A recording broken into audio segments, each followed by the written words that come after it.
One Piece chapter 1105. Let's get into it, bro. The title of this chapter was The Height of Folly. To be honest, with that title, I don't know what we're getting, because last week, you know what the title was. I'm not gonna re-say it, but I knew exactly what it was gonna get. This week, I'm not gonna lie, I was confused on what was about to go on. And I do gotta say, we're gonna get into it later, because Usopp does say it. It really got me thinking. The Straws have been through what, 2 Buster Calls, and Robin's been through 3.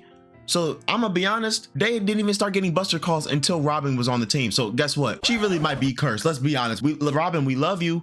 We do. We love you, Robin. But guess what? When they called you the Devil Child, might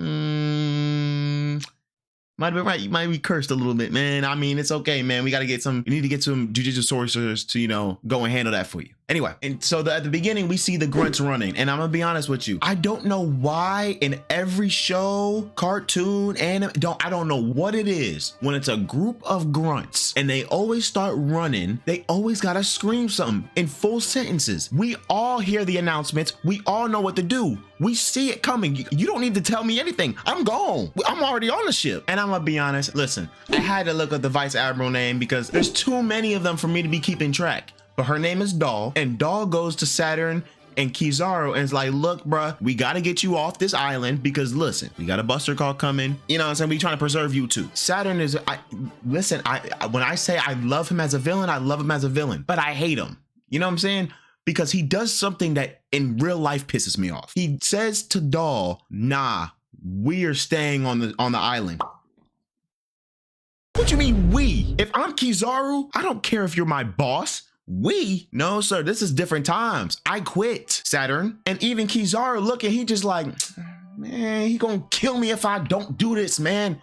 All right, man, just go, bro. Like, I can see it in his eyes. You know what I'm saying? I can see when somebody's pain in his eyes that he don't want to do the job because guess what? Kizaru's lazy. Who else is lazy? Me. I'm lazy by nature. So I know how he feel. He don't want to do this. I feel bad for him. And even Dog just like, yes, sir, bro. Like, you see her face, she's just shocked, like, this nigga crazy. He is. Saturn, I don't know what your problem is, dude, but stop involving me with all your problems, man. I get you my boss, but golly, bring a Kainu. He won a box. I don't want to do this. I'm here for a paycheck. And then we get like a little confrontation, yelling match between Vegapunk and Saturn. Like Vegapunk asking, why you doing this, man? I'm just here chilling, living my life. Why are you attacking my research facility? Because now it's clicking in his head like, oh snap, all my years of work now is about to be cooked because of Saturn. And he's trying to plead his case like, look, listen, if you destroy the island, all that research I did for y'all, because listen, we was like this for years. All that research I did for y'all is gonna be down the drain and the whole world is gonna be set back 100 years when it comes to technology.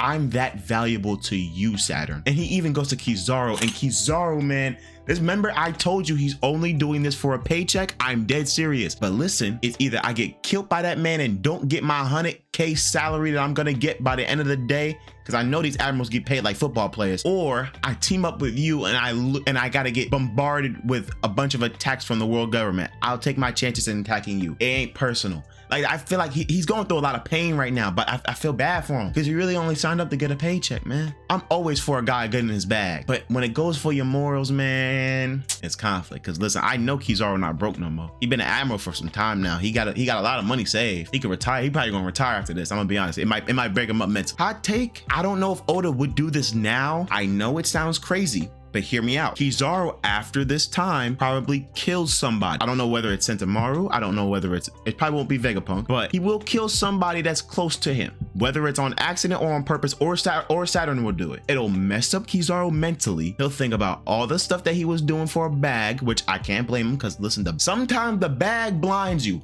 It don't blind me, but sometimes, listen, that bag be big enough to make you think a different way. He'll step down as admiral and then we'll get somebody new in his place, which I think will be Kobe, because he's the only Marine really left that could fit that slot, and it would also have a character that we would know that has development already. It wouldn't be like a guy like thrown in like Green Bull at the end. You know what I mean? He wasn't really thrown in, but I'm just saying for a final saga, it's really hard to develop a character like really quickly. So Kobe could be an admiral around the final war. I'm just saying, I'm giving my little theories. theories. I don't know if it's solid, but it sounds good to me. Anyway, listen, Saturn's going through his evil ways, you know, even through Kizaru's glasses, you can see the gaze. Ooh.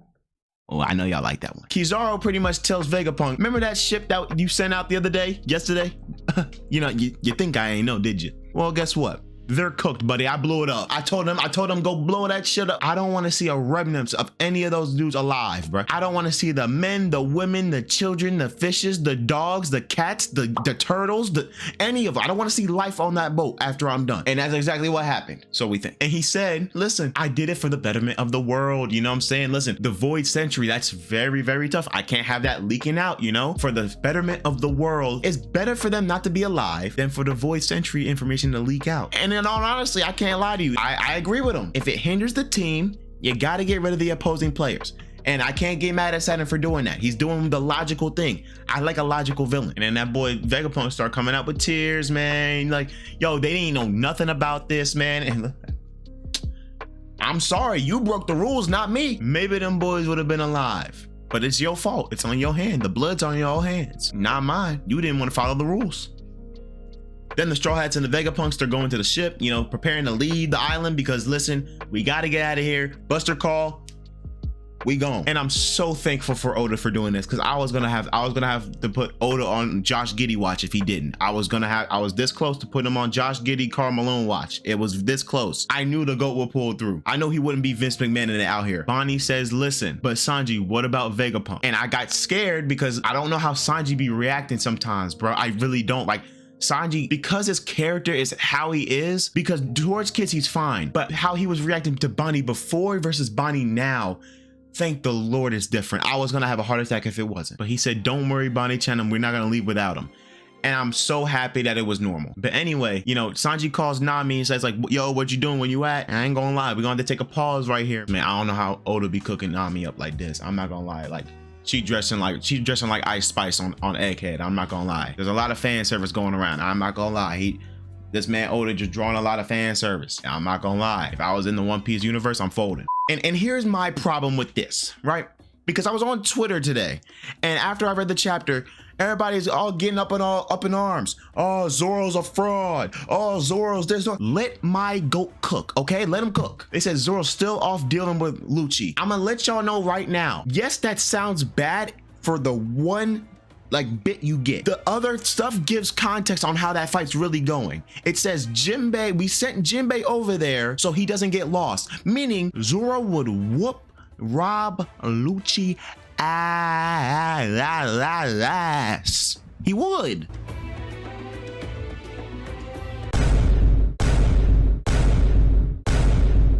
And then poor Robin, thank the Lord she's knocked out, because I don't want to see her face when she got to hear another, oh, when she got to see another Buster Call, man. I can't do it, man. Yo, I feel bad for her, man. She's 30 years old. She's seen 3 of them. People don't even see one in their lifetime, and she's seen 3 Buster Calls by the age of like 30 something. I feel bad for Robin, man. Man, somebody go get her, like, you know what I'm saying? Go get her a cake or something. Go get her some, you know, get her nails done. Do something for her. That PTSD is not easy to get over. You seeing it every 5 seconds. And they say that the plan is ruined because the robot they plan to get away with, the Sunny, yeah, it's cooked because Kizaru cooked it. But in the end, we already know it's fine because Lilith and my boy, she calling him Bones. I kind of like that nickname better. So Lilith and Bones, you know, they heading out to fix the problem because they are sailing the Sunny on land, talking about the ground's frozen. I don't care, man. That ship is heavy. I've never seen a ship glide on ice. What is it, the Polar Express? And that's a train. No sir, no sir, no ma'am. Listen, and these Marines, they are heartless. They are heartless. So they say the barrier of the Labrador Stadium is still up. We gotta blast it. Not every single Marine is on a ship yet. We gotta slow down. Hold on. Wait till everybody get on the boat. You know, normal military tactics, like caring for a human being tactics. Man, them boys said, turn that city to dust. I ain't gonna lie, that's hard. And my boy Vegapunk, he just sitting there. He fell down to his knees when the law came. Really, the law did come and he fell down to his knees. That's tough. Then Atlas and the Straw Hats, I saw Frankie, then the Straw Hats and Atlas, they go down the vacuum rocket. And they speeding down. They said they're gonna get there in like 33 seconds, something like that. That boy Kizaru said, not today, y'all. We're gonna slice right through this tube.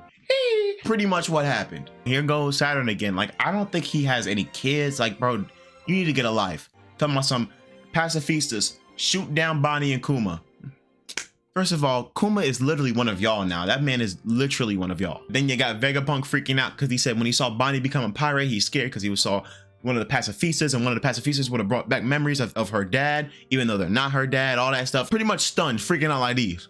And while all this turmoil is going on, what do you think our main character is doing? He is the most unserious main character of all time, and I love him. While everybody's fighting for their lives, getting sliced down, having bad talks to, Kuma and Bonnie's life are endangered, Vegapunk's watching his life's work fall down to the ground, Saturn's over there mocking everybody, Kizaru's over there feeling sad for himself and mocking him, Zoro and Lucci are still fighting, Nami and all the Straw Hats are trying to get out of there, they got sliced up by the tube. Our main character, the captain of the ship, Yonko, is sitting there laying down because he got the itis. You can't have the itis in this type of situation, Luffy. Come on, Luffy, come on, man.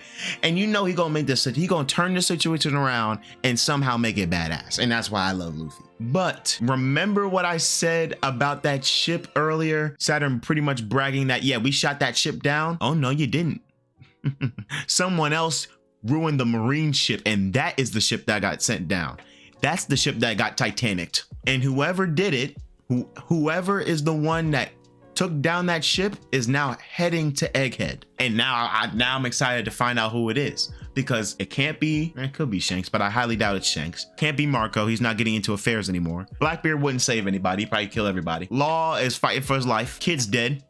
It could be anybody at this point. It's like the Royal Rumble. You don't know who's coming out. But anyway, I think this chapter was really good. And you know, it wasn't like peak, oh my gosh, greatest chapter of the year, but it's really good. When I say Oda hasn't missed this entire arc, I genuinely mean that, because I don't remember the last time this man had a bad arc in Egghead. It really hasn't been bad. At bare minimum, it has been above average or a little bit over mid. There hasn't even been a mid chapter to me, I don't think. But with that being said, let me know what you guys think down below about this chapter. Let me know what you guys think about that Kizaru theory. I just want to hear y'all thoughts. But like the video, subscribe, and I will see y'all soon. Peace out.